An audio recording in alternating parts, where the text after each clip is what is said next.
Okay, so here we are ready to read chapters 5 and 6 of The Summer of Riley. Chapter 5. I blurted out what had happened the minute I got through the kitchen door. Mom sank into a chair and put her hands over her mouth. I unclipped Riley's leash and he dropped down onto the braided rug and closed his eyes. How awful, Mom said. Poor Sultan. Poor Peachy. I have to go over there. But what am I going to say to her? That horse is her life. Did she call Dr. Webb? Dr. Webb is our local vet. I don't know. Mom stood and paced from the window to the front door and back, staring in the direction of Peachy's house, which you can't really see from here, across the fence and through the trees. You can see it from my bedroom, but at least she didn't go up there to look. She pulled a square of paper towel, wiped her eyes, then pulled another square for me. Where's Grace? She peered around the kitchen as if Grace was there and she hadn't noticed her. And just then, Grace arrived. We stared at her, afraid to ask. I took a deep breath. Well, how is he? Is he okay? He was able to get up. Doc Webb's on his way. I called him from Peachy's. Grace touched Riley with the toe of her Nike. How could you do that to the Sultan of Kabul, dog? How could you? Riley opened his eyes and closed them again. Don't kick him, I said sharply. He didn't know. I'm not kicking him, but I'd like to, Grace said. William, you and I have got to go over there right now, Mom said. Grace, will you stay till we come back? And will you make sure Riley doesn't get out? Grace nodded and gave me an angry look. I didn't want to go to Peachy's. What if the Sultan had a broken leg or something?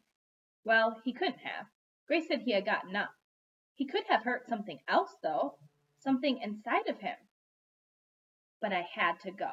And then there's these three kind of shapes at the bottom of this page, which usually signals that a little bit of time has passed.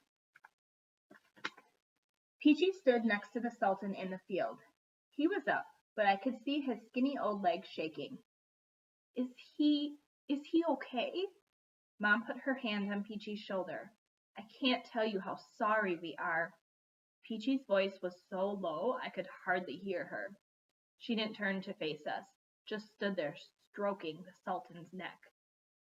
I was remembering the day he raced for us at Del Mar.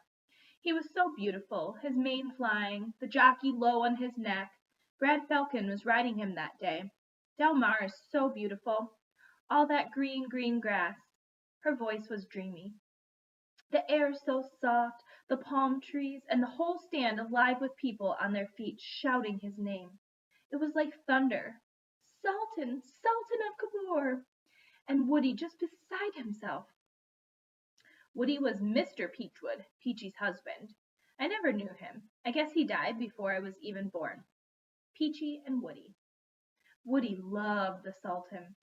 Still that dreamy voice. You can have 20, 30 horses in your lifetime, but there's always one that's special. Like your first love. The Sultan of Kabul stood blinking as if the light hurt his poor old eyes, while Peachy's hand soothed his neck, soothed and soothed. I swallowed hard. This was even worse than I'd imagined. He deserves a peaceful old age, Peachy said, turning to look at us for the first time. And I'm going to see that he gets that. This can never happen again. Never. No, Mom said in a choky sort of way. It never will. I promise you, Peachy. I'd like you to go now, Peachy told us. Our Peachy, this stranger with the cold, cold face. Our dear old friend. She sounded as if she hated us. Probably she did. When we met Doc Webb hurrying through the gate. Bad business, he said. Whose dog was it, anyway? Ours, Mom said grimly, and marched grimly on. We had a meeting around the kitchen table, Mom and Grace and I. Riley was a silent partner, not at the table, but under it. So, what are we going to do, William? Mom asked. Well, I'll hold him real tight when we're out. The thing was, I wasn't expecting him to do what he did. I'll be on my guard now. He won't get away from me. He's a big, strong dog, Mom said. I'll never take him past Peachy's yard. Mom shook her head. That would be impossible, William. If we take him out of the yard at all, we're going to pass Peachy's. You mean you'll never take him down to the river or into the trees? I won't. I don't have to. I can go the other way. You won't stick with that, Grace said. You should make a rule right now to never let that dog out of your yard. Grace's eyes were puffy from crying, and she kept getting up to see if Doc's truck was still there, or if she could catch a glimpse of the Sultan. And then she'd look down at Riley with that mean, unforgiving look. But why did he do it? Mom asked. I keep coming back to that.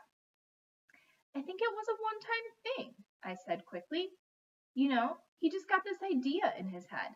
Maybe the Sultan reminded him of a horse he knew once that he didn't like.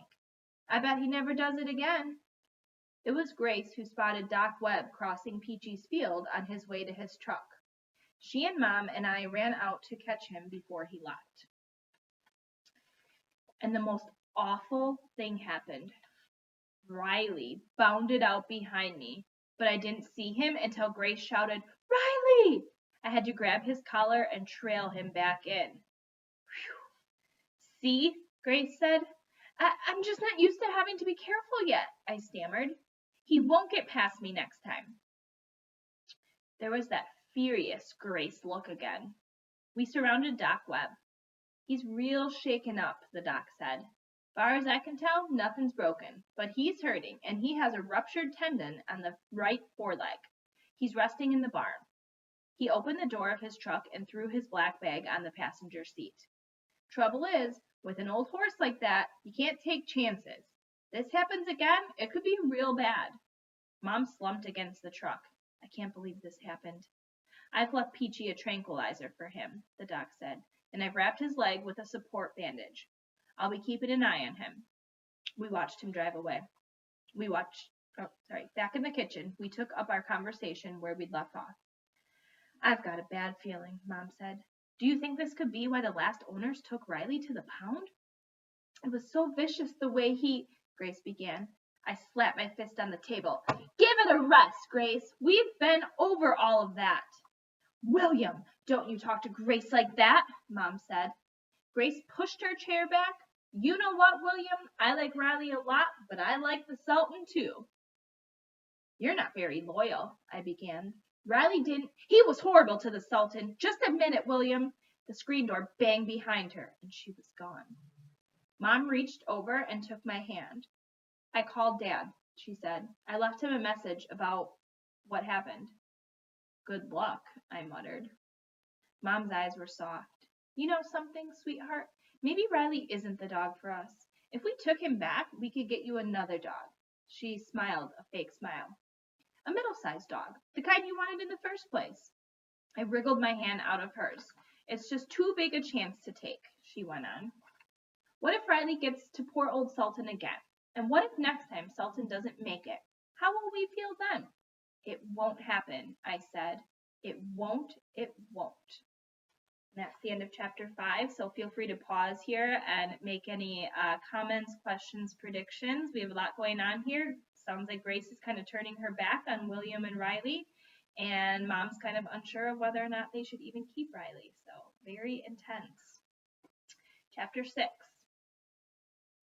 The day seemed longer by far than a normal day. I kept waiting for something. I didn't know what. It would have been nice if Grace had called to say she was sorry for being so mean about Riley, but she didn't. She was probably sitting at her computer, not even thinking about me or Riley. Well, I wouldn't think about her either, except some bad thoughts. After lunch, Mom baked brownies for Peachy from one of her mixes. Mom has boxes and packages for everything. Even I can make rice-a-roni, the San Francisco treat, or tuna dinner, nothing to add but the tuna. She says she's a hopeless cook, but I don't know. Everything tastes great. I hope Peachy opens the door to me, Mom said grimly as she marched off. I took Riley out in the yard, and for the first time, I kept his leash on. It was too easy to remember the way he had jumped over Peachy's fence with all those inches to spare. He kept looking at me as if he couldn't understand why he wasn't as free as a bird, and I kept telling him, It's because you did that bad thing to the Sultan. You have to earn our trust again. Maybe some of it went into his dog brain. When Mom came back, she said she thought Peachy liked the brownies and they'd taken one out to the Sultan, who definitely had not lost his appetite. She said that actually Peachy looked more shaken up than the Sultan did.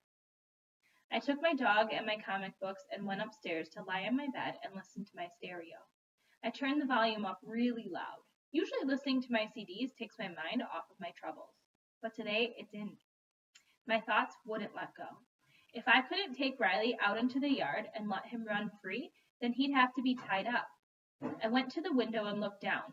If we tied him to the porch rail, he could get shade if it was hot and shelter when it rained. With a long rope, he could go in a sort of semicircle down to the gate. But it would still be awful for him. Awful! Cruel to chain a dog up like that. I wanted to cry. From here, I could see over the slant of our back porch roof. I stared down into Peachy's yard. There was the barn with its half-closed door. The Sultan would be inside, being careful not to put his weight on his poor, sore leg. Bad dog, I told Riley, and then hugged him hard because I felt so sorry for him, too. Sorry for all of us. Stay, I told him. I closed him in and went down the corridor to Grandpa's room. As soon as I opened the door, my heart began to pump. My chest was suffocating me. I sat on the edge of Grandpa's bed and looked down at my feet in my dirty socks. It was so stuffy in here. Stuffy as if the room had died too. Grandpa, I whispered, I miss you. If you were here, you'd help. You always gave me good advice. I was still sitting there when I heard Dad's car in the driveway. I know the sound of his car by heart. Twice in 1 week, I thought, we're honored.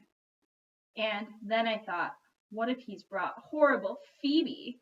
And I ran to the window. He was by himself. I left Riley closed up in my room and went to my eavesdropping corner of the stairs. So, what is this big problem he's had with the dog? Dad asked Mom. I listened as she told him. Dad was considering. I imagined him sitting at the table, head tilted, that interested look on his face. Dad could really pay attention when he wanted to. Well, the dog has to go back, he said at last. You don't want a lawsuit. And believe me, Peachy may be a good friend, but she's not going to put up with this sort of thing. I know. We could try obedience training, or... Mom paused. Is there such a thing as a dog psychiatrist? Mom asked. I'd pay for it. I wouldn't care. William already loves this dog so much. You know, with his grandpa dying. That was such a blow for him. And then not having you around? Give me a break, Dorothy. I could feel his anger. It's been 3 years. I slithered back to my room. Riley wagged his tail, happy to see me. My window was closed, and I opened it and leaned out, letting the nice, cool air fan my skin. The sun was going down and the sky was striped pink. When it looks like that, it reminds me of streaky bacon, only prettier. The Sultan's head was poking out over the half door of his barn, and I waved to him to show how friendly I was. Riley came and put his paws on the windowsill beside me. I expect Dad will come up here any minute, I said. Probably he won't tell us about Phoebe today because, well, in the first place, he's probably chicken. And then there's a problem with you. Problem. That's what he called it. More like a prank. Yeah, you were having fun and it changed into something else. I'll explain. I turned to look at Riley to check that he was listening, and suddenly there was this frantic scramble beside me. The force of a big body shoving me to the side, back claws scraping on my windowsill. A jump, and he was on the roof of the back porch. Another jump, and he was off the roof and onto the gravel driveway. Riley! I screamed. No! Because I knew right away where he was headed. Peachy! I screamed. Help! I saw him jump the fence, fly over it, and I rushed for my door, half falling down the stairs, screaming. Mom! Mom! Riley's out! Their shocked faces shimmered in front of me, and then I was running past them, hearing them behind me. I couldn't jump the fence, no way. I raced like mad down the driveway, through the open gate, hearing the Sultan's loud, terrified whinny, remembering that half door to the barn. Riley could clear it easily. Now I was at Peachy's gate, Mom and Dad at my heels, and I stopped. Peachy stood in front of the barn door, her arms outstretched, and Riley was crouched in front of her, not threatening at all, kind of friendly looking, his tail wagging, watching her. Go home, Peachy screamed. Get away. But Riley still stood, hopeful, as if waiting for a treat. I ran as fast as I could and grabbed his collar, and Mom was saying, Oh, Peachy, are you all right? Oh, Peachy. And Dad was shouting at Riley, Scat, scat, William, get him out of here. I had his collar. He didn't want to come, but I tugged him away. His paws took him forward with me, but his head kept turning back. I pulled him into the house and back up to my room, closed the window and bolted it, then closed the bedroom door. It was about 5 minutes before Mom and Dad came back, Dad with his arm around Mom's shoulders and her leaning against him, which is a sight that would have cheered me at any other time. Sit down, Dorothy, Dad said gently. I'll make you some tea. Do you still take sugar? Do you still keep it in the same place? The kitchen was filled with the nasty smell of burning lasagna. Mom, I said, Riley was trying to be friendly. He's not out to get the Sultan. He likes him. Don't you see? He was wagging his tail. We watched in silence as Dad made the tea, heated the pot, got out the good china cups with the forget-me-nots on them, put the tea cozy on the pot. Have to let it draw, right? He asked Mom with a faint smile. I remember. You were the one who taught me, Mom said in a tight, teary voice. The doorbell rang. Oh no, Mom said, all panicky. It's Peachy. It's not, Dad said. It's okay, Dorothy. Peachy's not going to come over here. Relax. Maybe it's Grace, I said, like Grace ever comes to the front door or rings the bell. Dad smoothed his hair and went to open the door. He was right. It wasn't Peachy. And it wasn't Grace either. End of chapter, of course. So Miss Eve Bunting is going to leave us hanging at the end of that chapter. So feel free to take down some notes. Who do you think's at the door? What do you think of Riley? Do you think he went to attack the Sultan again, or do you think he was just trying to maybe make up for his actions and be friendly? What do you guys think?